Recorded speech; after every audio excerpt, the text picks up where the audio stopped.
కొంతమంది మానసిక స్థితి మంచిగా లేక ఎదుటివారిని బాధపెట్టే విధంగా సూటిపోటి మాటలు, కఠినమైన పదజాలాలు ఎక్కువ ఉపయోగిస్తూ ఇబ్బంది పెడుతూ ఉంటారు. అలాంటి విన్నప్పుడు వాటిని పట్టించుకొని చాలామంది ఫీల్ అవుతూ ఉంటాం. మరి పట్టించుకోకుండా ఉండాలంటే ఒక కొటేషన్ మీకు చెప్తాను.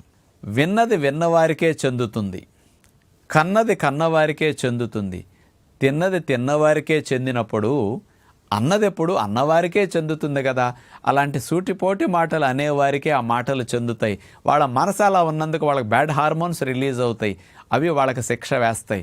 కాబట్టి అలా అన్నారు అని మనం ఫీల్ అవ్వకుండా, అన్నారని ఆ మాటలు ఈ చెవులతో విని ఆ చెవులతో వదిలేస్తే అన్నవెప్పుడు అన్నవారికే చెందుతాయి అనే సూక్తి మనం గుర్తుపెట్టుకుంటే ఎప్పుడు ఎదుటివారన్న మాటలకు మనం ఇండైరెక్ట్గా బాధపడుతూ మనోవేదనకు గురవ్వకుండా తేలిగ్గా మనం బయటపడటానికి అవకాశం ఉంటుందని తెలుసుకుంటే బాగుంటుంది.